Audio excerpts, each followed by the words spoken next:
Hallelujah, praise the Lord. प्रभु यीशु मसीह में मेरे सब बहन भाइयों को जय मसीह की। आप सबका स्वागत है जीवित परमेश्वर की जीवित हजूरी में, जिसमें आने के बाद आपका जीवन एक समान कभी भी नहीं रहता और आप परमेश्वर से उत्तम आशीषों को, उसकी ग्रेस को, उसके अनुग्रह को हासिल करते हैं।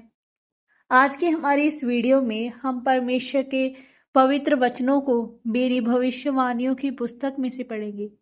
ये पवित्र वचन परमेश्वर के दास प्रेरित डॉक्टर अंकल यूसुफ नरूला जी के द्वारा पवित्र आत्मा की अगुवाई से लिखे गए हैं।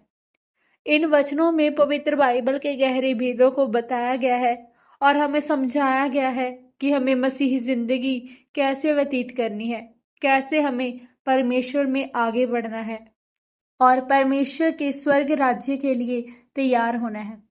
इन पवित्र वचनों को पूरा सुने और आशीषों को ग्रहण करें। आज का सामर्थी वचन, आपकी आशीषें परमेश्वर के भवन में है। जैसा कि हम परमेश्वर के पवित्र वचन भजन संहिता 84 उसके 10 वचन में पढ़ते हैं तो लिखा है, क्योंकि तेरे आंगनों में का एक दिन और कहीं के 1000 दिन से उत्तम है दुष्टों के डेरे में वास करने से अपने परमेश्वर के भवन की डेवढ़ी पर खड़ा रहना ही मुझे अधिक भावता है। मेरे प्रियो, पवित्र बाइबल बताती है कि हमेशा अपने स्वर्गीय पिता के अधीन यानी परमेश्वर की उपस्थिति में रहो, ताकि तुम्हें किसी भी वस्तु की घटी न हो सके।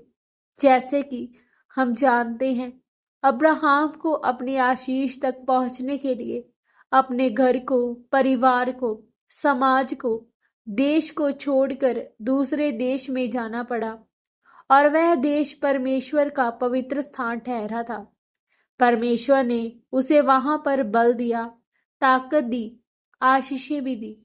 वहां पर परमेश्वर ने अब्राहम की भेंट को स्वीकार योग्य किया। परमेश्वर उस जगह आपकी प्रार्थना का उत्तर नहीं दे सकता जहां पर परमेश्वर को छोड़कर किसी अन्य की उपासना हो।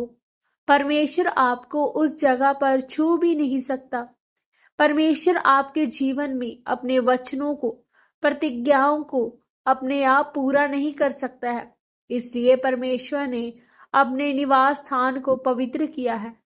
तो इस कारण हम सप्ताह में 2 दिन परमेश्वर के निवास स्थान में इकट्ठे होते हैं। जिस तरह से अब्राहम मोरिया देश के पहाड़ की चोटी पर गया और परमेश्वर ने उसे आशीषित किया, उसी तरह से परमेश्वर ने आपके लिए अपने पवित्र स्थान यानी कि भवन को आशीषित किया है। इसलिए आप जब भी परमेश्वर के निवास स्थान में जाएं, तो आप अपने दिल को खोलें, अपनी आंखें स्वर्ग की ओर उठाएं। जिस तरह से अब्राहम ने अपनी आंखें स्वर्ग की ओर उठाई थी और परमेश्वर ने उसकी आंखें खोली और उसने क्या देखा कि झाड़ियों में एक मेढ़ा फंसा है।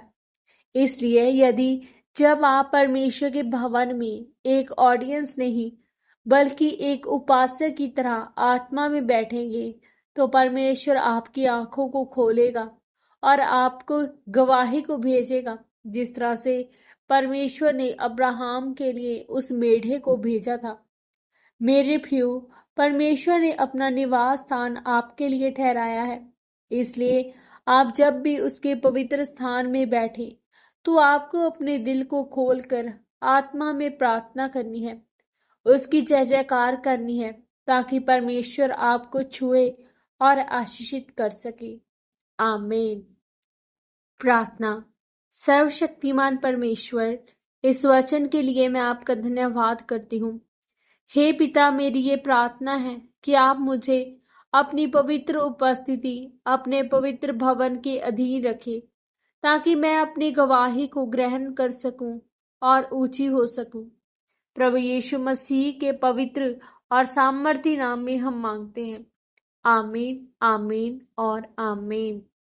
आज के इन पवित्र वचनों के पढ़े और सुने जाने के द्वारा और इन पर मनन करने के द्वारा परमेश्वर आप सबको बहुताई से आशीषित करे।